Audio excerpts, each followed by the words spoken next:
Words mean things, and if you change a few of them around, it makes all the difference in the world of polling. 13 Action News political analyst John RALSTON joins us with a look at two polls, both asking about the stadium proposal, both phrased differently and both getting a slightly different outcome. A slightly different outcome, like opposite different outcomes.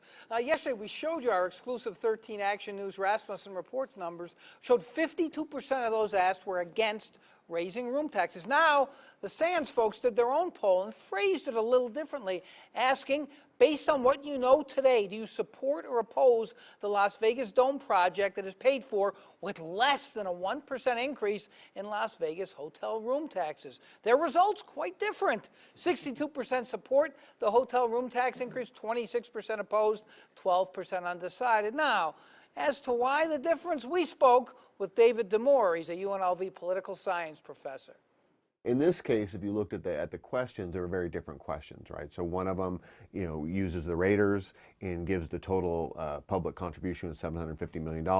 The other one just talks about a dome stadium and talks about the small increase in the room tax. So it's very, very different prompts that people are going to be queuing on if they don't know much about the issue. Yes, indeed. Well, as far as the difference, it's like he said. Our poll, we used the big number.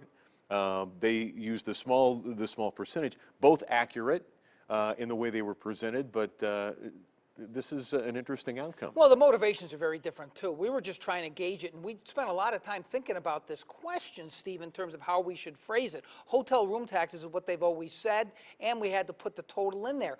They were reacting, the Sands was reacting to what we did in releasing their poll. And if you ask the question that way, a tiny room tax increase, that has nothing to do with the real issues at stake here. Should the $750 million be spent on something else? Sheldon Adelson's worth $30 billion and others. They did it to get that result. They got the result they wanted. All right, thanks, John. You bet.